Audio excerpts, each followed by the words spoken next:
kasih karunia menyertai kamu, dan damai sejahtera dari Tuhan Allah Bapa kita, dan dari anaknya Tuhan Yesus Kristus.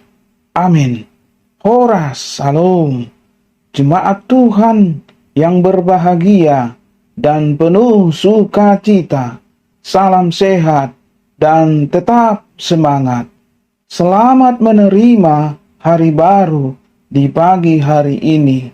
Mari berkarya bagi Tuhan dengan penuh sukacita. Kita yakin dan percaya Tuhan akan senantiasa mengasihi kita. Selalulah berpengharapan, dan tak ada yang mustahil bagi Tuhan.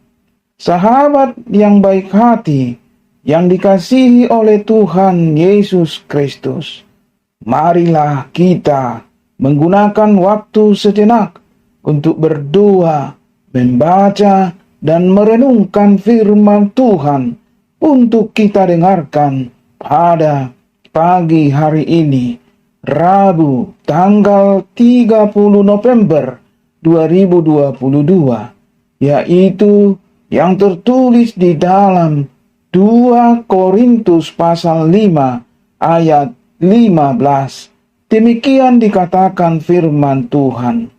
Dan Kristus telah mati untuk semua orang, supaya mereka yang hidup tidak lagi hidup untuk dirinya sendiri, tetapi untuk Dia yang telah mati dan telah dibangkitkan untuk mereka.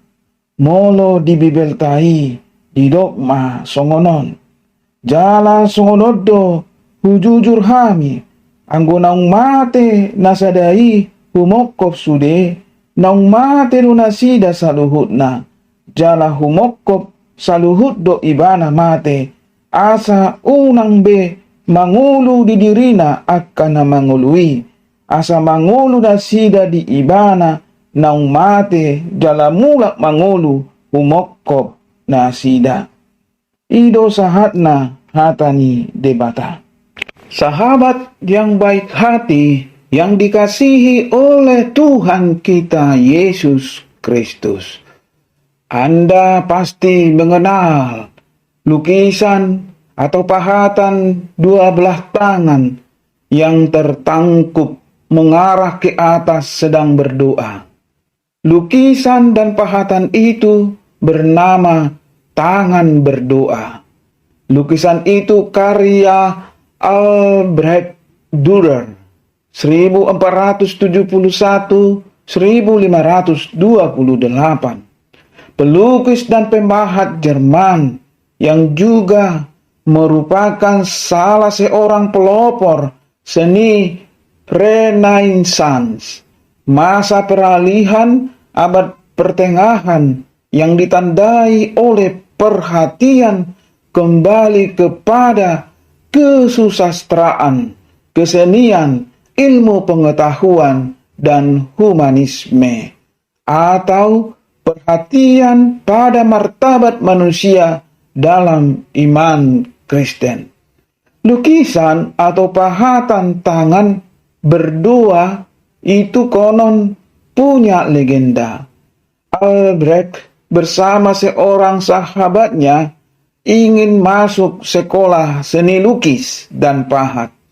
Tapi mereka berdua tak punya uang untuk membiayai sekolah.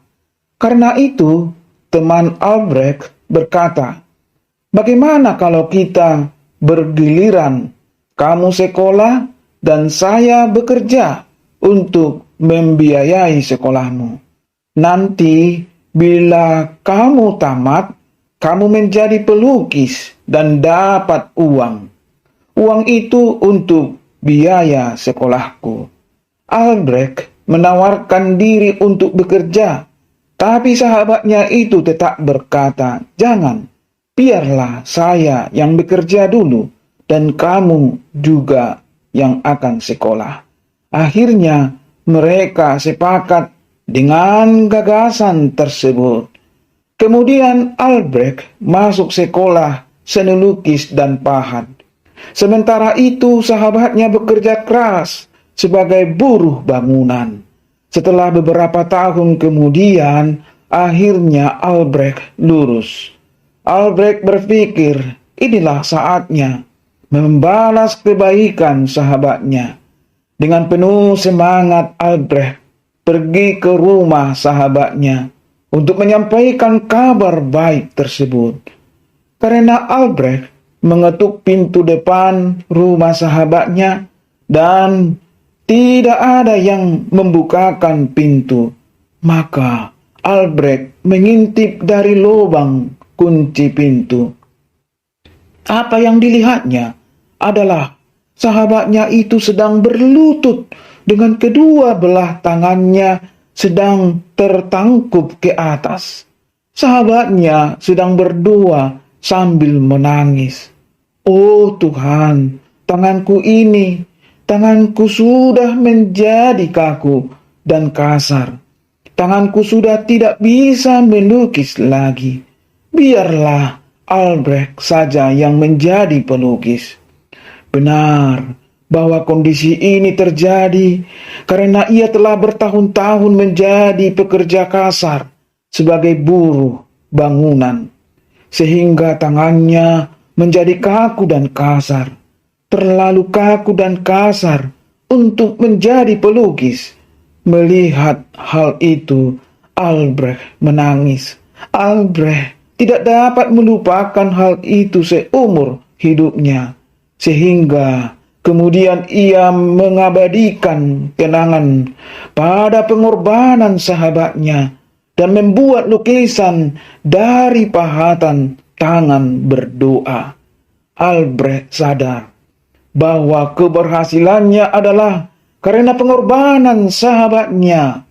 Mungkin tidak sedramatis kisah tersebut, tapi banyak orang yang keberhasilan pendidikannya adalah juga karena pengorbanan orang lain.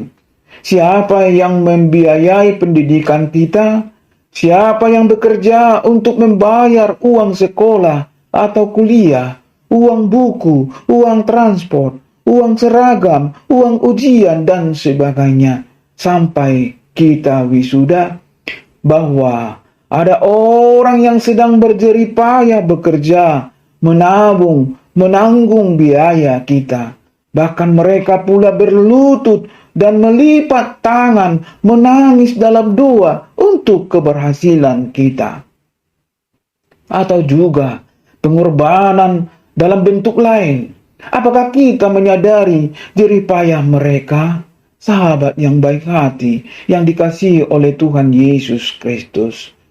Yang saya mau katakan adalah, di balik setiap keberhasilan pendidikan ada pengorbanan.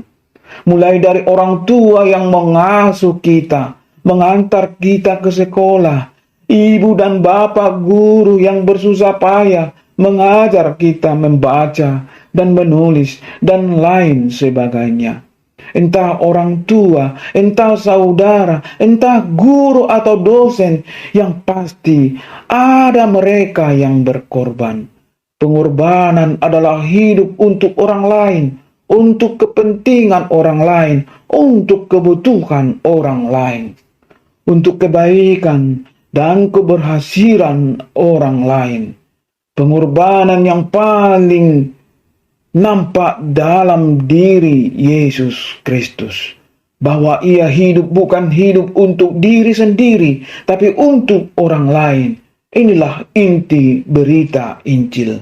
Rasul Paulus merumuskan hidup Yesus sebagai berikut. Kristus telah mati untuk semua orang. Namun tujuan pengorbanan Yesus tidak hanya sampai di situ saja.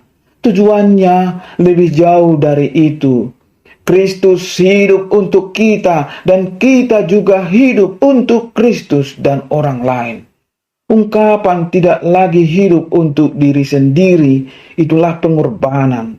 Dan inilah keagungan arti hidup seseorang dan mestinya semua orang, yakni jika tidak lagi hidup untuk dirinya sendiri. Benar bahwa kita sudah menjalani proses pendidikan dalam hidup ini, tapi tidak ada dari kita yang dapat mendidik diri kita sendiri, dan memang tidak ada manusia yang dapat mendidik dirinya sendiri. Kita memerlukan orang lain yang mendidik kita, yang mengajar kita, dan yang mau menanggung resiko dan biayanya. Kita kemudian menjadi orang terdidik karena dalam hidup kita ada orang-orang yang tidak hanya hidup untuk diri mereka sendiri. Mereka mau hidup untuk kita. Mereka mau dan telah berkorban untuk kita. Semoga pengorbanan mereka tidak dilupakan. Semoga pula pengorbanan mereka tidak berhenti di situ, melainkan diteruskan oleh kita.